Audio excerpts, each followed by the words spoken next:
Yo, back, round 2 bar chords. You all know that song I was just playing? That song's Creep by Radiohead. Okay, if you noticed, I was using a G bar chord to start, which we learned in our last video. And then I did some different shapes that looked a little unfamiliar to us. Those were A-shaped bar chords. Okay, I played a B7, a C major, and a C minor. So, let's talk about those A-shaped bar chords. If you recall how we did the E-shaped bar chords, you remember we used our E chords, our open E shapes. E major, E minor, E7, E minor 7, all right? So, we're now gonna do A-type bar chords. Nothing creative or crazy here. We're just gonna play our A-shaped chords. So we're gonna play A major, open A, okay? We're gonna play open A minor, open A7. Let's try that one again. That was a little, hey. A minor 7, okay? If you don't know those chords, again, my caged chord lesson, maybe I'll include it in the description here, or I'll put it as like a tag at the end of the video. Let's start with the minor chord. So what I want us to do is I want us to play C minor. You're like, C minor, okay. I know C major, this one. Where's C minor, right? So the same thing we did with the E string, what we're gonna do is we're gonna find the note C, but we're gonna find it on the A string.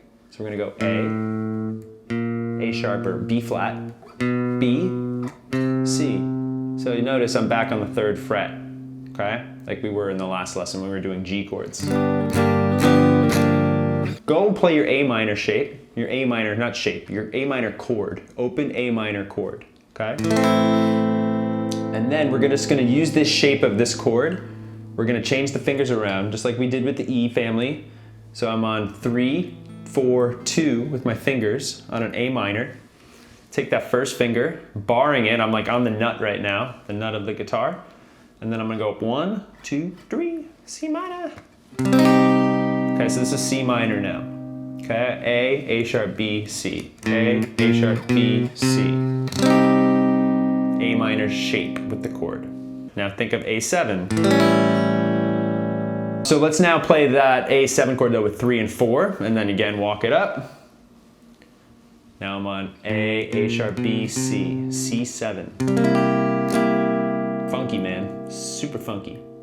I'm gonna now, instead of playing a A7 shape, I'm gonna play an A minor 7 shape, which is just an A minor chord without the ring finger, without the middle, without the 3rd string fretted. You play the 3rd string open to play A minor 7. And I just move that up to the 3rd fret. C minor 7, okay? Now for C major. Think of your A.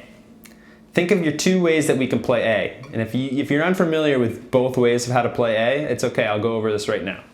Okay, so you have 3 fingers on the A chord. 1, 2, 3, or 2, 3, 4, some people like, which if you do 2, 3, 4, you're already, you know, on to the next step for bar chords. You're already ready to bar that first finger if you think about it. The other way to play an A chord is to just bar the first finger over the 4th, 3rd, and 2nd strings. And if you're like double jointed, some people can get the 1st string to sound on this chord.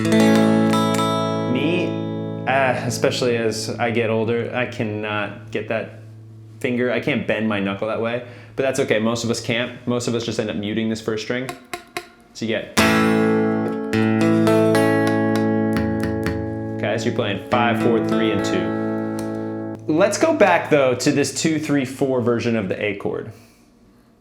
When I was learning this, I was probably like 10 or 11 years old, my guitar teacher, Mike, wherever you are, Mike, much love, he showed me how to do this first. And I teach all my students this first because it's actually easier even though it's a little more cumbersome.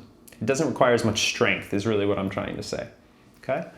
So if I play an A chord with the back 3 fingers, remember what back 3 means. Back 3 fingers means 2, 3, and 4. Front 3 would be 1, 2, and 3. So I'm gonna now move this up so that I have the 3 fingers for the A shape in the 5th fret, and I'm barring the 3rd fret. This might seem like a big stretch. And then you play from the 5th string down. Okay? Now, one thing I haven't mentioned yet that I should have, my apologies, is that your first finger, when you're barring on the A-shaped chords, some people, again, everyone's different. Everyone's body is different. Some people will bar all 6 strings. Personally, I don't. I find it easier to get a good sound if I just bar from I put like kind of towards the tip of my index finger, the tip of my first finger, right on the 5th string, and then I flatten down on the 5th string from there. I find this to be easier. It's just easier to get the right angle, okay? And remember all the same alignment things with your body and with your arm. Elbow in, hug it in, okay? Shoulder back and down.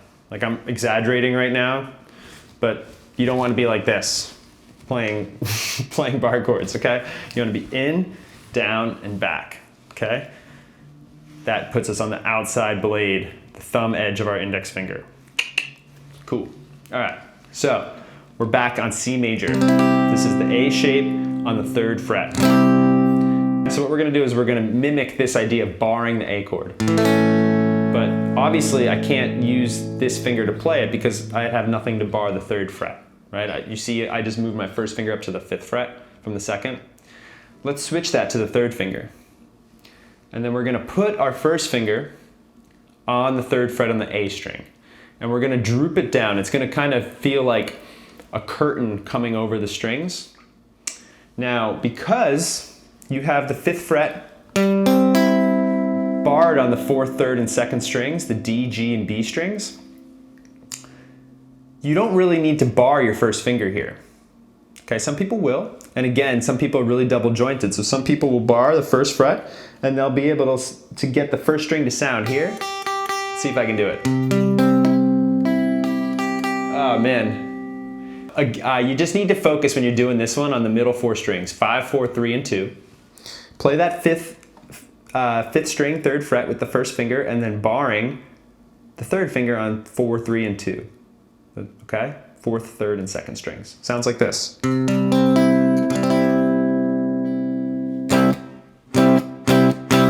That is an A-shaped bar chord.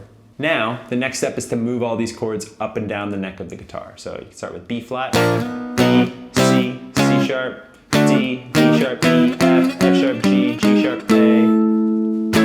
Okay, do it with the minor. Do it with the dominant 7. Do it with the minor 7. Now, really quick, I'm going to give you a bonus chord in this one. So we had dominant 7 and we had minor 7. Let's learn a major 7 shape, because major 7s are just such beautiful chords. Some of my favorite chords to play are major 7 chords. Makes me feel nostalgic, brings back fond memories. If you don't know an A major 7 chord, let's learn one now. Let's learn A major 7. So what we're going to do is we're going to play A7. Let's do it with 2 and 3. So 2nd finger on the 2nd fret of the 4th string, your D string. 3rd finger on the 2nd fret of your 2nd string, B string. And then your 1st finger is now going to come to the 1st fret of the 3rd string. This note is G sharp. Okay, so you're on 1st fret of the G string with your 1st finger, and you get this sound. Gorgeous, so pretty. So let's play C major 7. So I'm just going to rearrange the fingers. Remember, just play the chord, essentially without the 1st finger is the rule. So I'm going to go 3, 2, 4. And then I'm going to go wham, wham, wham. C major 7. F major 7. If you're wondering why I didn't teach you the major 7 chord on the E string, it's because it's not really a bar chord. It's a movable chord. It's just a different kind of movable chord. Not all chords that we can move up and down the neck require us to bar the strings. At the beginning of the lesson, you heard me playing creep. Okay, now creep uses a G, which we'll do as an E shape on the 3rd fret. Then we're going to play B7. So we've learned that shape today. A7 on the 2nd fret. C major. And C minor.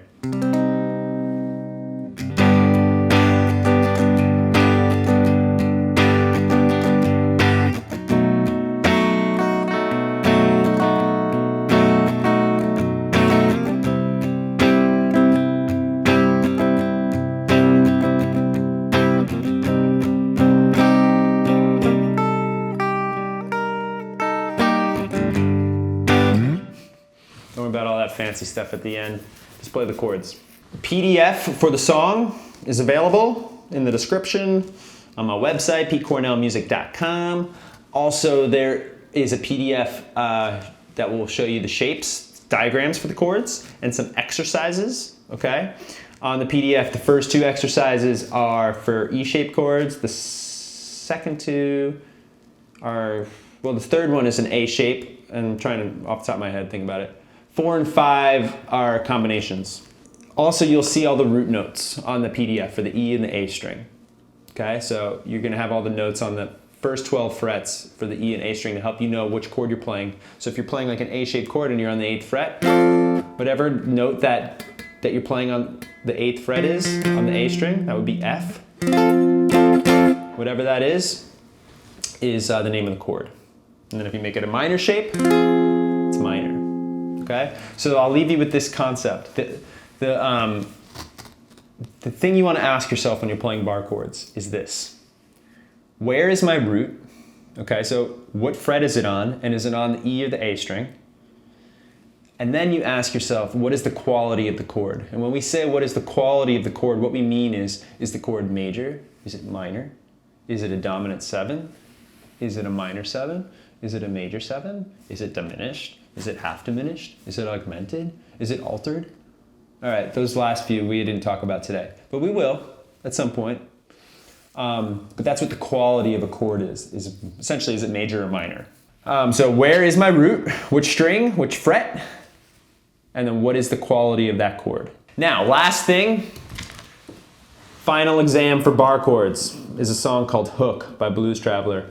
I think I'm gonna make a whole nother lesson on how to play this song. This is one of those songs that a lot of people think is like kind of boring because it's really repetitive with the chords. But if you're a guitar player and you want to learn how to play bar chords, this is a good like final exam. This is a good litmus test. Okay, so let me play it once for you. It's been a while, so let me see if I got it off the top of my head here. We got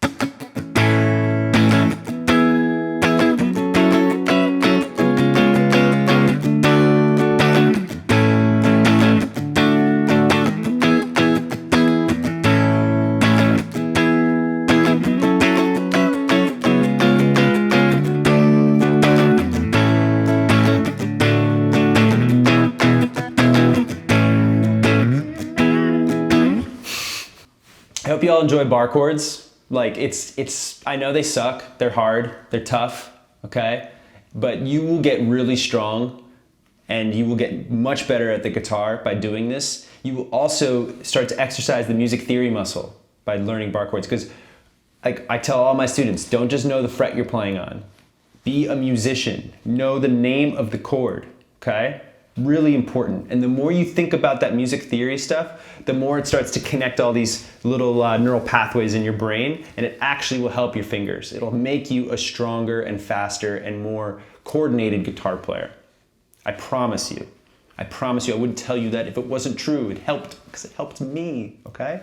Wherever you are in the world, I hope life is treating you amazingly. I hope you're smiling a lot. I hope you're getting sunshine on your face, and much love to all of you. All right, peace out.